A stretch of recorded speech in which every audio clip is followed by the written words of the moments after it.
In this step-by-step tutorial, I will teach you how to add a link to an image in Webflow, a straightforward task that can greatly enhance your site's functionality and make it more engaging for your visitors. We will start with the first step, which is to identify and select the specific image you want to link. It could be a photo, an infographic, or any other image type you have on your Webflow site.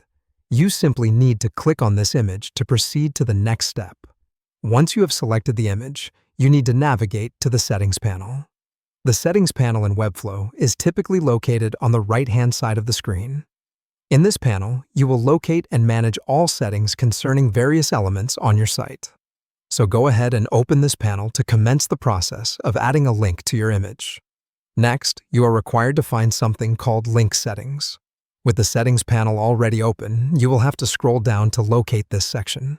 Link Settings is specifically tailored for all matters regarding linking images, texts, and other elements on your Webflow site. You can easily find this section as it is clearly labeled. Cast your eyes downwards along the panel, and it should come into sight pretty swiftly. Upon reaching the Link Settings section, a crucial step awaits you here, entering the specific URL that you want your image to link to. You can do this easily, depending on whether you have the URL memorized or otherwise. If you do, you can type it directly into the URL input field. If not, navigate to the web page that has the URL, copy it, and paste directly into the required field within Link Settings. By doing this, you are essentially assigning that URL to your chosen image, and whoever clicks on the image will be directed to the URL you've entered.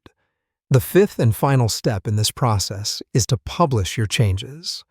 After inputting the URL and ensuring everything is in order, you need to save these changes and publish your website. This is essentially the step that makes the image link go live. Up until this step, all you've done is just local edits. Publishing ensures that your changes are affected and made visible to everyone who visits your website. And there you have it. I hope you found this step-by-step tutorial on how to add a link to an image in Webflow helpful. Remember, adding links to your images makes your site more interactive and user-friendly, and it's a great way to direct your visitors to important information or sections within your site. Happy Webflow designing!